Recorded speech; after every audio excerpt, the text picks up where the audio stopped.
Okay, Joe's just bad. That's all right. It's him. Okay. So, well, then I'll type a message to him to ask him to let me know when 2:30 hits. Maybe I should type that differently. Either way, hi everybody. I'm Sabrina. So I will give you a little intro of myself, and I actually have a screen for this because I'm well prepared. And can you guys see my face? Yes. Okay, great. Not share, present. Okay, so basically what I'm going to be talking to you guys about today is what I learned in the last 4 years as a now college graduate. I can say that now, about time management and managing just my life more so. And so with that, I'll get right into who I am, what I come into this with.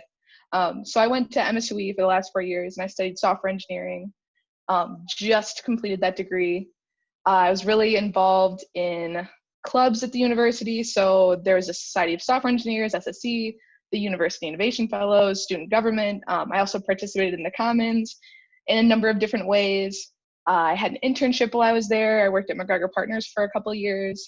I put this kind of entrepreneur-esque title in there. I've been throwing around different like entrepreneurial opportunities, I guess, and now I think I can say that with some more confidence that I've landed somewhere and I'm actually pursuing that. But this is about college. This is about the last 4 years. So all in all, I like to solve problems and I like to keep myself busy doing that kind of work, but that presented its own challenges.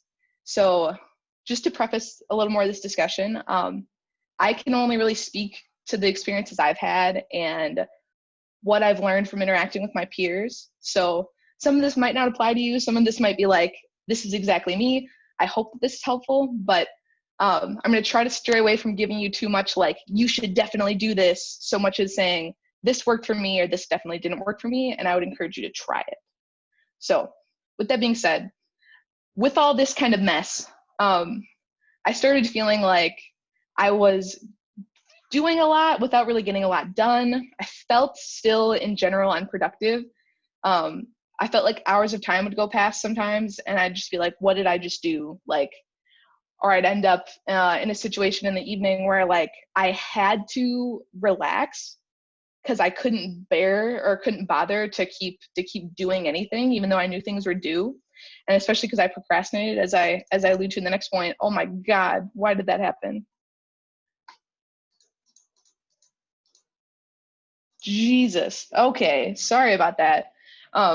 So I was always procrastinating, but I still felt busy all the time and just it didn't feel good. I wanted to make the most out of my day and I wanted to make the most out of my college experience. I felt like I was going to get this report card at the end of my 4 years saying like, yes, you did college so good that you're get more than your degree for some reason.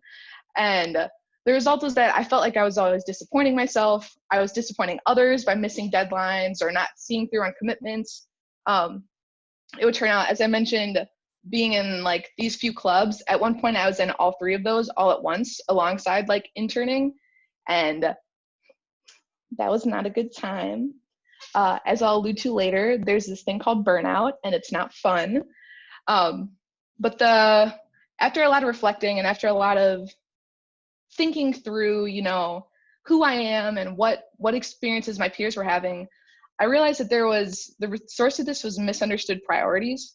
And I'll get into what that looks like. So day to day, I found myself picking different short-term success over my long-term endurance.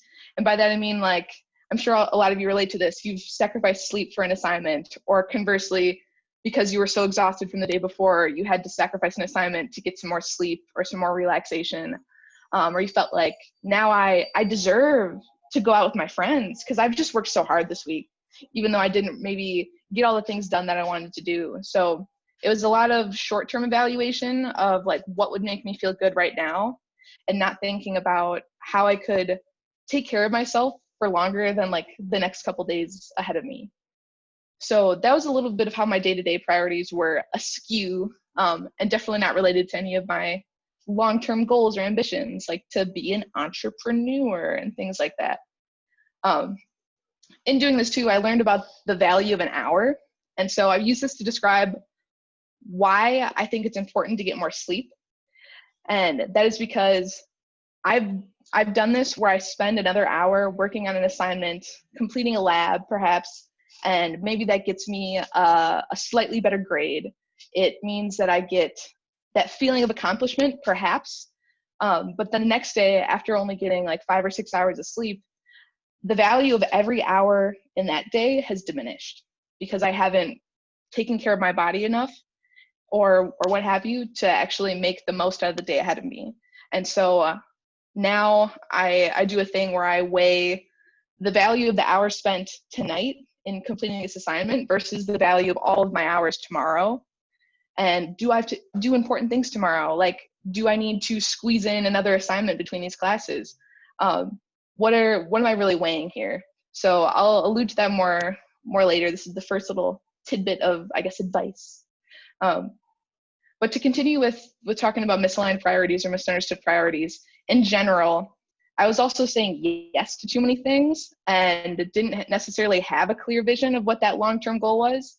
I knew, I wanted to do lots of things. I wanted to solve problems. There was a lot of things that I got excited about, but I said yes to all of them.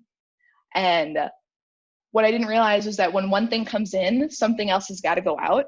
And you don't always recognize that. I felt like I could just take on more. And I was like, well, I already do X, Y, Z, like why not A, why not B? So I still did the same 24 hours in a day. And so what I didn't realize was that what ended up going was my physical health and my mental well-being, my relationships. And that's no fun either. Those are things that I didn't realize that I was letting kind of slip away and out of my control. And I also didn't realize how valuable those were. And I can't even tell you that today that I've done that much better of a job, but I'm definitely getting there. And the reason that I started putting myself in the right direction was because of a burnout experience that I had, and burnout that I also saw my friends experiencing. So for me, so you may have heard of burnout. I think it's worth talking about what that really looks like.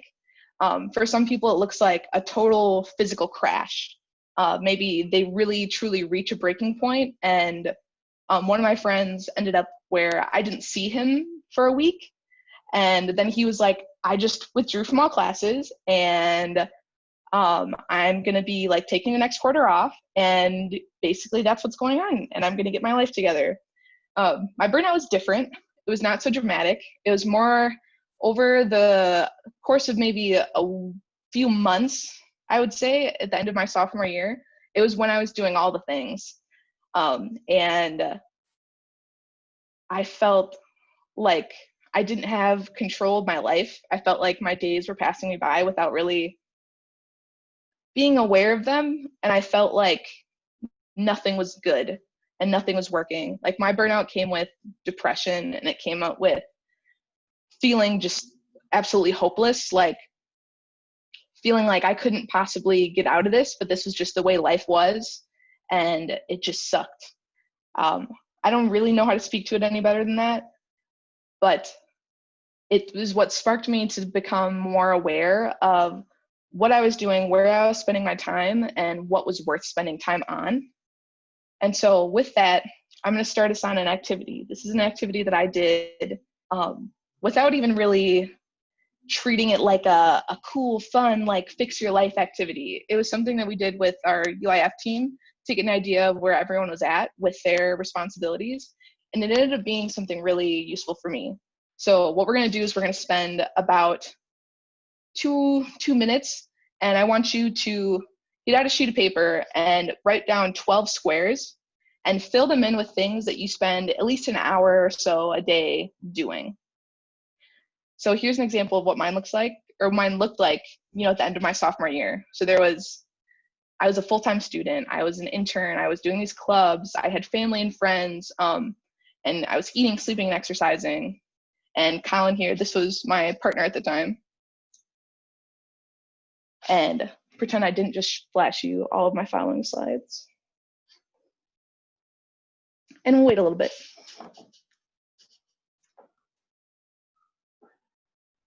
Sabrina, what are we writing down? You're going to write down 12 squares, and you're going to fill them in with anything you do in your life right now that you spend more than an hour on every week. And I encourage you to fill out all of them to the best of your ability. You'll notice that I don't have 3 of them filled in, and I will get to that. But you said an hour each week, right? Yes, an hour in each week. Roughly, of course. Could I realistically put my cats in one of these? Yes.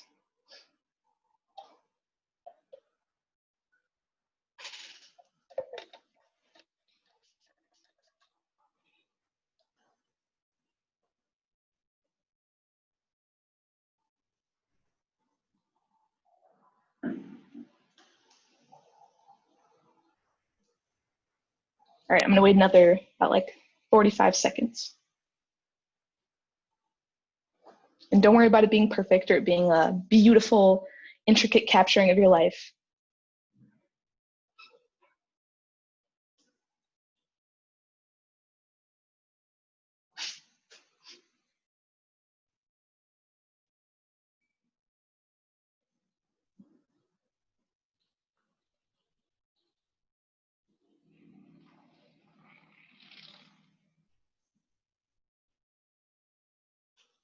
Okay. So feel free to keep working on this as I talk, but I want to show you why I chose roughly 12 squares and how I see this, or I felt this flex around for me. So I called this my plate. I used to keep this in like a Google Keep note in on my website or on my like Chrome window all the time. And while 12 felt like a comfortable number to shoot for, it's more realistic that it looked something like this. Many of these were taking much more of my time than others. So you can see my face here is finally representative of how I felt during this time. Lots of things were happening. I was putting lots of time into certain things, but you could see some of these were smaller and they were lacking attention. And you could see like physical health shrunk down a little bit, my relationship and my friendships. And I think this is more realistic of what just life looks like a bit, because nothing is perfect 12 squares that I'll take an even amount of time. But I think it is a nice place to start as far as evaluating all the things that you've got going on. So I want to make sure I don't miss anything. So the way I used this to my advantage was that I said, you know, what do I want to be smaller? What do I want to be bigger here? Even if I look at it in this like 12 square version, do I like that I'm spending a lot of time on this? Do I wish I were spending more time on this? The reason I left these 3 squares blank for myself was that I couldn't think of anything else that I was spending time on. And as you can see, I wasn't even hardly spending time on a good third of those.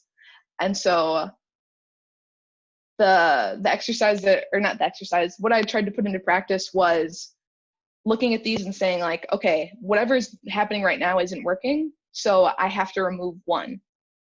And what's that going to be? And so it ended up being that I like withdrew myself a little bit more from student government and made that clear to the people I was participating with. And was it ideal? And did it make me feel humiliated and silly? Of course. But it was also my life, and it was also what was good for myself and my well-being at the time. And it doesn't mean that I expect everyone to be able to just totally take away a responsibility at any given time, but it means that at least now I knew where I was heading and I knew where I needed to be. So that was useful. And with that being said, I feel like it's worth demonstrating what like maybe some progress looks like. So this is what my kind of 12 priorities looks like now. So now I work full time. I'm not a student anymore. I still participate in UIF. And the things that I am excited to have in here now that I didn't have before was a family square that I think actually deserves the space that it gets. I put intentional time into reading. I put time into cooking healthy meals and exercising regularly. And now like the homies have a square that they deserve and that I know I want to put time into that. Some of these two are like more temporary. Like there's a privilege awakening circle I just joined, and that'll only be going for the next, whatever weeks. But for now, it's something that I spend a couple hours a week doing. So I don't expect everyone to live and die by this. There's a little bit where I made one of these and I put it up on my wall, and that was fun. But I think it served me better as like a living image in my mind. And when I was feeling overwhelmed, I would redraw out my priorities and give myself an idea of what was going on. So anyways, this is enough talk about priorities. We're going to keep moving. So we're going to move on to actual useful advice from myself, the expert time guru master and college graduate. So I alluded to this a bit. Saying no is really powerful and great. We could do a whole talk on this, but my piece of practical advice is to sleep on decisions always. It is almost never the case that you need to give an answer immediately. So I think the most useful thing for me that I've received out of other talks is the verbiage to use. And it's like saying, this definitely sounds like something I'm interested in, but I'd like to sleep on it to be sure. Can I give you an answer tomorrow? And when you eventually decline an offer, saying, this sounds awesome, giving confidence to the person that you're not doing it because you hate them or you think the opportunity is bad, but you just don't have the bandwidth right now. And I found now that I've been on the flip side of things, I feel more respect from the person declining my offer when they're honest with me about like themselves and their priorities. And that means that I'm going to have them in mind moving forward. I know they're not bullshitting me. They're just seriously being realistic with with themselves. And I really appreciate that. So sleep on it. And there are ways to respectfully say no. I used to feel bad saying no. And I felt like someone was extending me this olive branch, like I must take it. Or it would be rude not to, or I just didn't really know how to say no. So learning some verbiage around this was helpful for me. The next thing was when you get the chance to relax, you should definitely do that. Again, speaking from my own experience, MSW was on like the trimester system. And so there were breaks between each trimester that were about a week long. And I would always try to use that time to be like as productive as I could, or I would work on like a club project, or I would try to get like an MVP up for a website or something like that. And then I never did that. So I ended up not only disappointing myself because I set unrealistic expectations, but I also didn't actually relax because I was sitting here feeling like there's something I should be doing. So one of the best things I learned now was to give myself the permission to relax and realize that, like, speaking of the value of an hour, you can talk about the value of a week. Like a week's worth of relaxing or even a few days is so incredible for your performance in the next few weeks, because it gives you that break to recharge your whole body and your brain. Either way, I'm no psychologist. I'm not going to tell you how that works, but it just does. So the next thing, this is one of the more practical things I learned.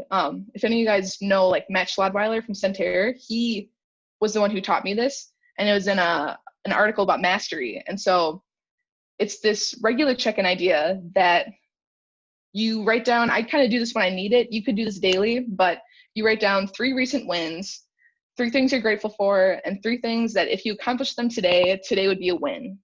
And something about this is just nice. Again, I won't get into like the psychology of why congratulating yourself and patting you on the back is a good thing, but I think it's a refreshing exercise to do, especially when you're feeling like unproductive, or you're feeling like I'm spending a lot of time doing stuff but not getting a lot done. This makes you have to identify an actual number of things that were recent wins that you are grateful for. It shifts your mindset into being that like thankful and positive and optimistic. And I think the 3 things that if you accomplish them today, one, also starts getting you in the mindset of setting reasonable goals, SMART goals, if you will, if you're familiar with that, like specific, measurable, attainable, reasonable, time sensitive. setting 3 things for that day is, I think, really practical. And I found myself often doing this with saying, like, if I do the dishes today, today will be a win. And like, maybe one of those was an assignment, or maybe one of those was like spending X amount of hours on an assignment. So I think I'll get into one later. Oh yeah, I'll just do it now. Being honest with yourself when you're doing this and being kind to yourself while you do these exercises is one of the most important things, because, you know, lying to yourself about what you can accomplish in those 3 things is not going to be helpful. And maybe not fully committing to saying what you're grateful for or what you've honestly accomplished in the past week, whether that was just doing the dishes or like getting out of bed. Like, those are definitely things to celebrate, especially when you're potentially in that kind of overwhelmed, close to burnout state. So the next kind of regular check-in I would recommend I should say that worked for me is journaling. And because you can read the bullets here, like, it feels so good to write your thoughts out in a way that I can't really explain. The thing that made me jump into finally journaling was that one of my like organizational psychology professors was like, I work with Fortune 100 MBA whatever's like all the time, and he's like, successful people journal, and like that is just it. And I was like, well, I want to be a successful person, and thus I will journal and then become successful. So if that doesn't sell it for you, then you're not like me, and that's okay. But it does feel really good. It's fun to document yourself. And something else that I really like about it is that I'm a talk to think kind of person. I've been thankful to like live with my partner now for a couple of years, and it's nice when I get to just say out loud what I'm thinking and how I'm feeling, but it's still even there, like not the same as just totally unfiltered throwing your thoughts down on a sheet of paper. And if I could mention one thing about journaling too, it's that the barrier to entry for me was that I wanted to do it perfectly. I wanted to do daily journals, and I wanted, you know, them to all belong in one notebook, or I wanted to like do it optimally. And that was just me limiting myself in a way that I just didn't need to.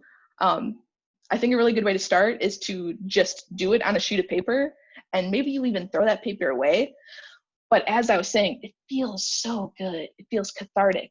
And so even if you've done that, that is one step in the right direction, and you can build a habit out of that. But if I was always stressing about building the habit and thus never got into taking the first step.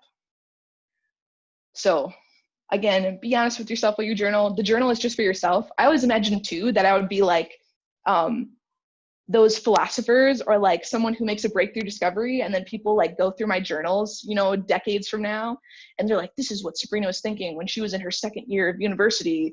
And that's just silly. Like, no one is going to look back at my journals, and they really should just be for me. So that was another barrier that I had to get through with journaling, that I was not going to be the next, you know, like breakthrough scientific discovery, and that's okay. Okay, a couple more practical tips. They're actually gonna be practical. One of them is Google Calendar. So my big message with this one is gonna be to try lots of different things. And I'll get back to some specific examples, but I found myself gravitating toward Trello. And then when Trello didn't work for me, I thought that I wasn't using it right.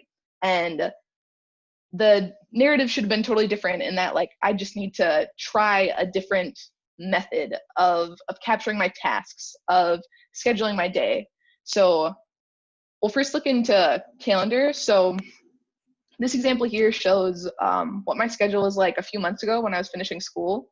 So you can see like these yellow ones are classes, and like the green ones are assignments, or like times that I was going to work on this. And this worked really well for me, because if I didn't work on dynamic games, or I didn't finish dynamic games, I was able to drag that to the next day, and it was useful for me. I also used this time to put in like habits that I wanted to build, or that sounds way too, that's not what I mean. I tried to put good, healthy practices, even if it only happened one time. I was like, I'm going to wake up at this time, and I'm actually going to eat breakfast and give some time to myself to read. And this was a nice way for me to both map out what an ideal week could look like, but also have the flexibility for when life just happens to move things around.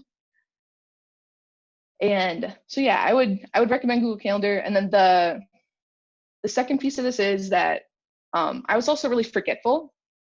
And so asking people to send me calendar invites for stuff was probably one of the best decisions that I've ever, or best like attitude shifts that I've ever had, because I used to be worried, or like I didn't want people to have to repeat themselves or have like my burden of showing up on them. But it's really not that tough. And if people are asking you to come to something, it's not that ridiculous for them to send you something to remind you. So I got in the habit of like, when people ask me to go to something, I'd be like, send me a calendar invite, please. And then I will definitely be there. And just being honest with them and saying like, I am forgetful, or I'm like running to class right now and I like have no means of jotting that down. So if you could shoot me a calendar invite, that would be tight. Yeah. So Google Calendar. And then, where is it? Trello. So I mentioned using Trello, but I've used it in a myriad of different ways. And I found a way that I like doing it is following the kind of Kanban framework. So this here, I've linked this further in the presentation. It's like if anyone can, Tosh Kanban. I don't know, it's supposed to be play on words, but basically the gist is that you have backlogs and you can categorize those. And then you have, these don't have to be prioritized or have due dates, but you just know that they're things that need to get done at some point. And then prioritized is, as it says, prioritized. This person put due dates on here, but you can also use Trello to like add a due date to the card. It'll give you reminders, blah, blah, blah. They used a doing thing. I instead, I'll show you what mine looked like. Mine looked like next instead. So I said like, these are things that I need to do today. And instead of prioritized, I have this week. And I used to have several backlogs, but now I have one backlog and I use labels. And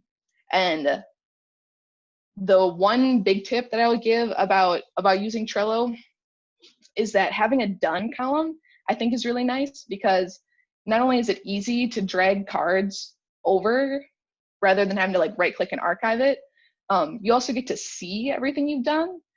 And there's something about it. There really is. Seeing the stuff that you finished or what have you.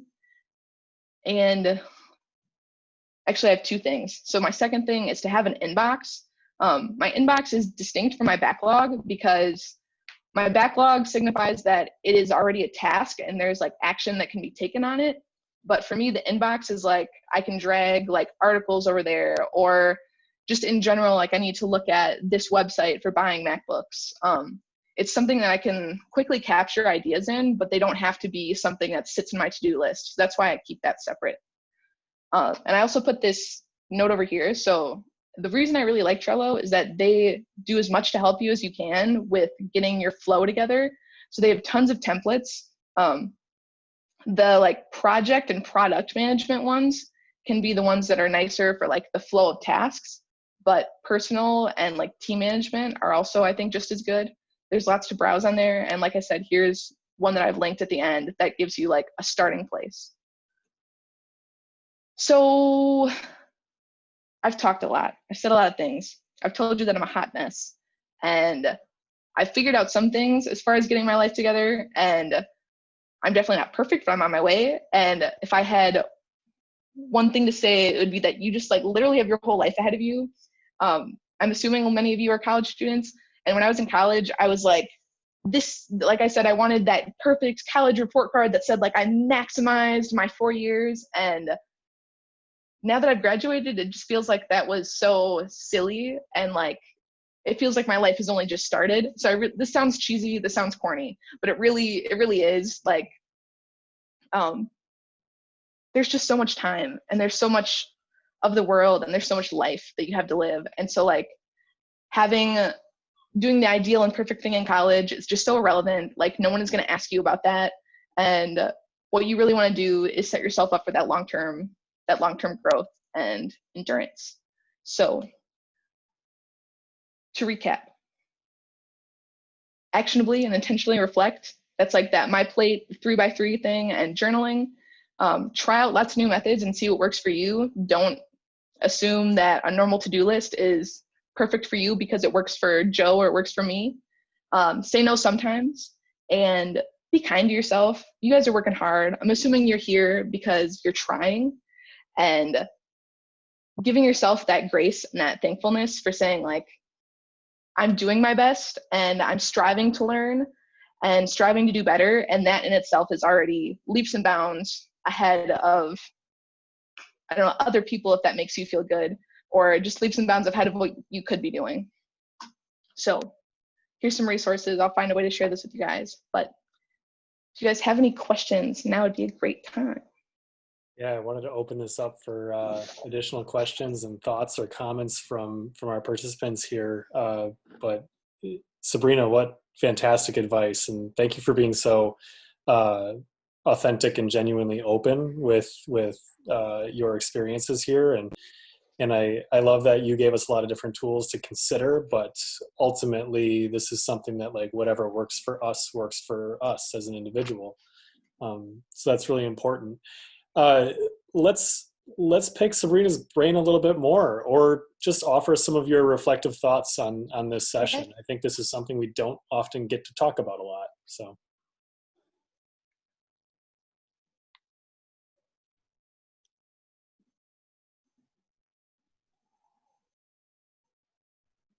Here we go.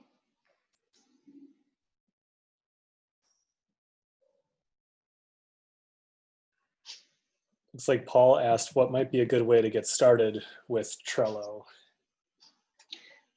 So the template I showed, you can actually make a copy of it.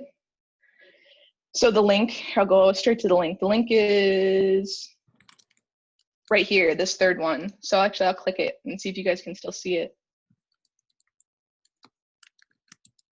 And then basically they even put like a README on this to give you a, like, here's how to use this and what Kanban means. So you can do Can you copy send the board. link in the chat, Sabrina, please? For sure, yeah. Oh, how do I open Zoom?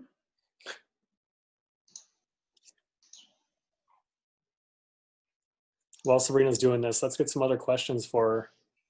Here we go.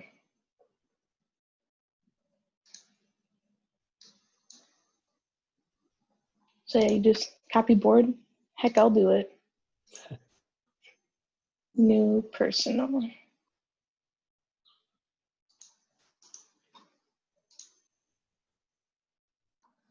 Oh yeah. That's very cool. I wonder if I can see all the templates here.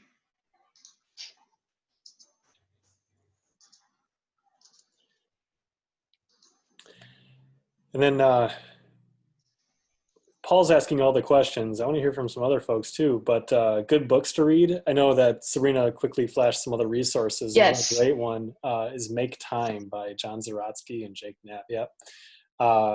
In fact, John lives here locally in Milwaukee right now. Really, really awesome guy. They were at Apple and Google, I believe. And so in their chaotic professional lives, they had to figure out ways to strike new balance and, you know, find their own management styles. And the book is a really good outline of that. And yeah, he was at Fall X. That's right. Yeah, he was. To expand on other resources, if books aren't your jam, this video I saw like the day that I submitted my like admission for this talk, and it's by Matt Diavella, and he made like the minimalist documentary or the minimalism documentary, but he has a similar take to John and Jake in that it's like, it's not about cramming more tasks into an hour. It's about like readjusting how you view what it means to get things done and to like, I don't know, have your priorities line and be successful. So like, is it to get more things done, or is it to get more things done that are important to you? I'm really loosely like recapping the Make Time book a little too. But to speak a little more to what Make Time, actually, I don't have the book with me. I left it at work, but it's like, it's not like a paragraph book. It describes like a 4-stage process of what like an ideal kind of getting things done looks like. And it's like, I can actually look it up. I think it's full of a lot of really great tips and things that you can do and take action on. And one of them, going to this question about how to deal with social media time management, knowing that they call them infinity pools. These apps are designed to take our attention away for periods of time where all of a sudden you're like, that was 2 hours, where'd that go? And so one piece that I took away immediately, and I was actually on vacation while reading this book, and so it was a good time for me to just clear things out. So I turned off all notifications on my phone. Only if somebody is literally calling me or sending me a text message do I ever get any sort of ping. No news updates, no email, no nothing. And so I have to deliberately now open up that thing. I have to deliberately like take that action so it's not pulling me away from other things that I'm doing. That really helped me a lot. And so it became a little bit more of a deliberate period of time when I would engage in any of those other pieces, and whether it was Reddit or email or whatever.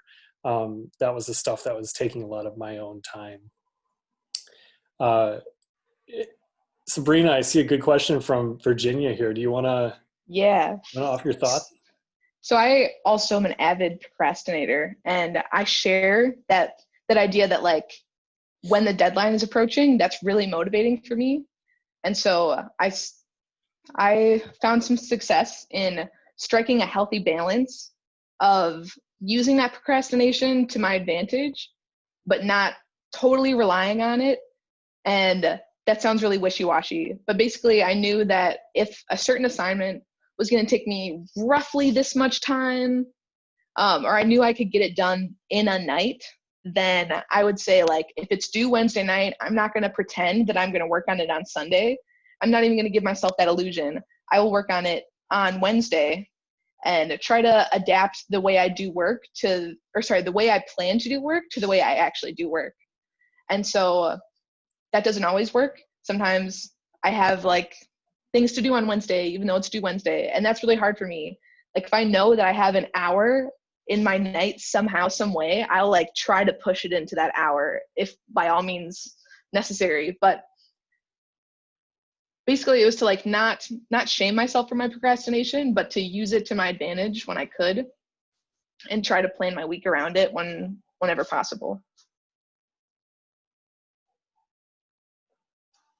That's a good one. That's a really good piece of advice.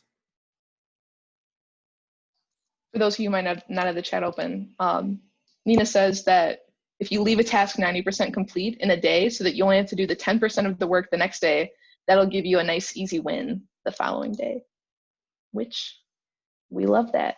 It sounds like that's from Matt.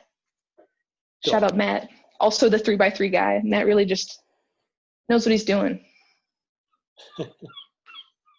I'll link his mastery article as well.